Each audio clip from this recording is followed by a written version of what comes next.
আসসালামু আলাইকুম গাইস, আজকে আপনাদের সামনে ফ্রেশ আচার ঘরে নিয়ে এসেছে ফ্রেশ এবং টাটকা ইলিশ মাছের আচার। এই আচারটা আপনাদের পুরনো দিনের নানি দাদিদের হাতের আচারের কথাই মনে করিয়ে দেবে।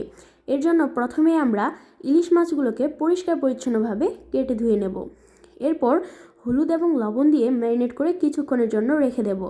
এখানে আমরা বিভিন্ন ধরনের মশলা অ্যাড করে একটা সিক্রেট মশলা একদম ঘরোয়াভাবে বানিয়ে নিয়েছি, যেটা আমরা আমাদের ইলিশ মাছের আচারটা বানানোর জন্য ইউজ করব। ইলিশ মাছের আচারটা বানানোর জন্য প্রথমে আমরা কড়াইয়ে নিয়ে নেব তেল। তেলগুলো যখন গরম হয়ে যাবে তখন আমরা এখানে একটা একটা করে ইলিশ মাছগুলো ছেড়ে দেব।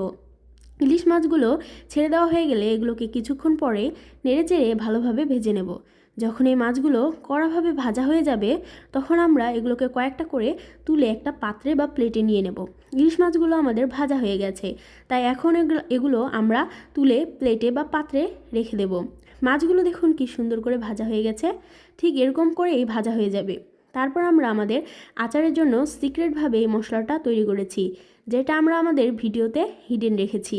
আপনাদের সুস্বাস্থ্যের কথা মাথায় রেখে আমরা শুরু থেকে একদম শেষ পর্যন্ত অনেক পরিষ্কার পরিচ্ছন্নভাবে মাটির চুলায় রান্না করেছি। এই আচার ফিরিয়ে আনবে আপনাদের পুরনো দিনের নানি দাদিদের হাতের পুরনো আচারের স্বাদ। আপনি কেন আমাদের আচার খাবেন? কারণ একমাত্র আমরাই আপনাদের সুস্বাস্থ্যের কথা মাথায় রেখে ক্ষুদ্র থেকে বড় সব কাজগুলো অনেক যত্ন করে পরিষ্কারভাবে করে থাকি।